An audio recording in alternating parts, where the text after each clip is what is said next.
प्रश्न संख्या 7 भरते समय बाहर लगा बोर्ड देखकर एंट्री कर रहे हैं। जैसे बाहर लिखा स्कूल तो स्कूल भर दिया, बाहर लिखा पंचायत भवन तो कार्यालय भर दिया, और बाहर लिखा होटल तो सीधे होटल भर दिया। तो रुक जाइए, क्योंकि प्रश्न संख्या 7 में आपको भवन का केवल नाम नहीं बल्कि जनगणना मकान का वास्तविक उपयोग देखना है। आसान भाषा में बोलें तो नाम के साथ साथ उपयोग भी देखना है। आज इस वीडियो में मैं आपको स्कूल, कोचिंग सेंटर, सरकारी कार्यालय, पंचायत भवन, आंगनबाड़ी, होटल, गेस्ट हाउस, ईंट भट्टा, मुर्गी पालन केंद्र आदि की सही एंट्री बताऊंगा। तो वीडियो को अंत तक देखिए। चलिए शुरू करते हैं। सबसे पहले समझते हैं कि स्कूल और कोचिंग सेंटर की एंट्री कैसे करें।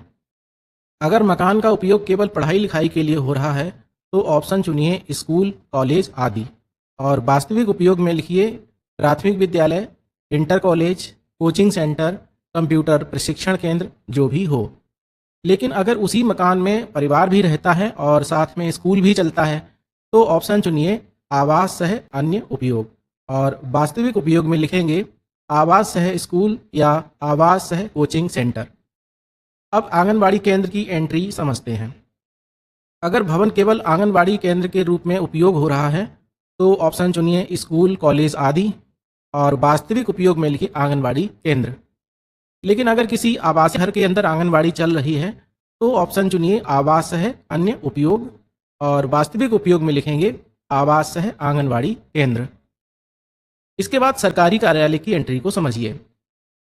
अगर भवन का उपयोग केवल ऑफिस के लिए हो रहा है, सरकारी हो या प्राइवेट, तो ऑप्शन चुनिए दुकान, कार्यालय, और वास्तविक उपयोग में स्थिति के अनुसार लिखिए ग्राम पंचायत कार्यालय, तहसील कार्यालय, ब्लॉक कार्यालय, सरकारी कार्यालय आदि।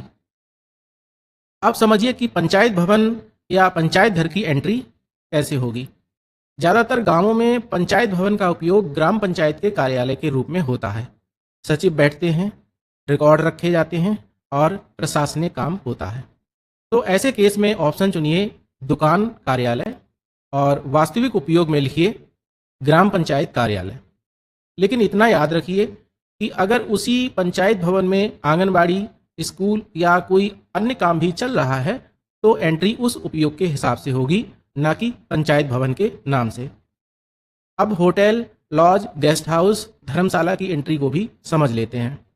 अगर मकान का उपयोग केवल यात्रियों के अस्थायी ठहराव के लिए हो रहा है और वहाँ कोई सामान्य निवासी नहीं रहता तो ऑप्शन चुनिए होटल, लॉज, गेस्ट हाउस आदि, और वास्तविक उपयोग में लिखिए होटल, लॉज, गेस्ट हाउस का नाम।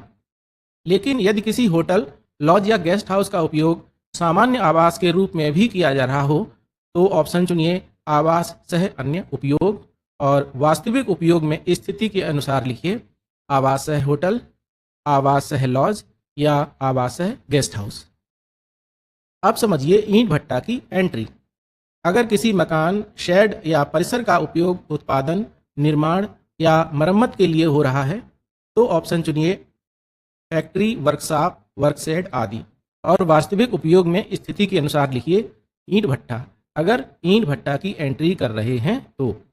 अब एक ज़रूरी बात, अगर ईंट भट्टा आपके जाने के समय मौसमी कारण से बंद है तो उसे खाली मत भरिए, पूछताछ करिए। अगर सामान्य उपयोग ईंट भट्टा है तो वही एंट्री करना है। अब मुर्गी पालन केंद्र, पोल्ट्री फार्म की एंट्री को समझ लीजिए। अगर जगह का उपयोग केवल मुर्गी पालन, पोल्ट्री फार्म या कुक्कुट प्रजनन के लिए हो रहा है तो ऑप्शन चुनिए अन्य गैर आवासीय उपयोग, और वास्तविक उपयोग में स्थिति के अनुसार लिखिए मुर्गी पालन केंद्र, पोल्ट्री फार्म या कुक्कुट प्रजनन केंद्र। अगर वहीं परिवार भी रहता है और पोल्ट्री फार्म भी है तो ऑप्शन चुनिए आवास सह अन्य उपयोग, और वास्तविक उपयोग में लिखिए आवास सह मुर्गी पालन केंद्र। अगर घर अलग बना है और शेड अलग बना है तो दोनों की एंट्री अलग अलग जनगणना मकान के रूप में होगी।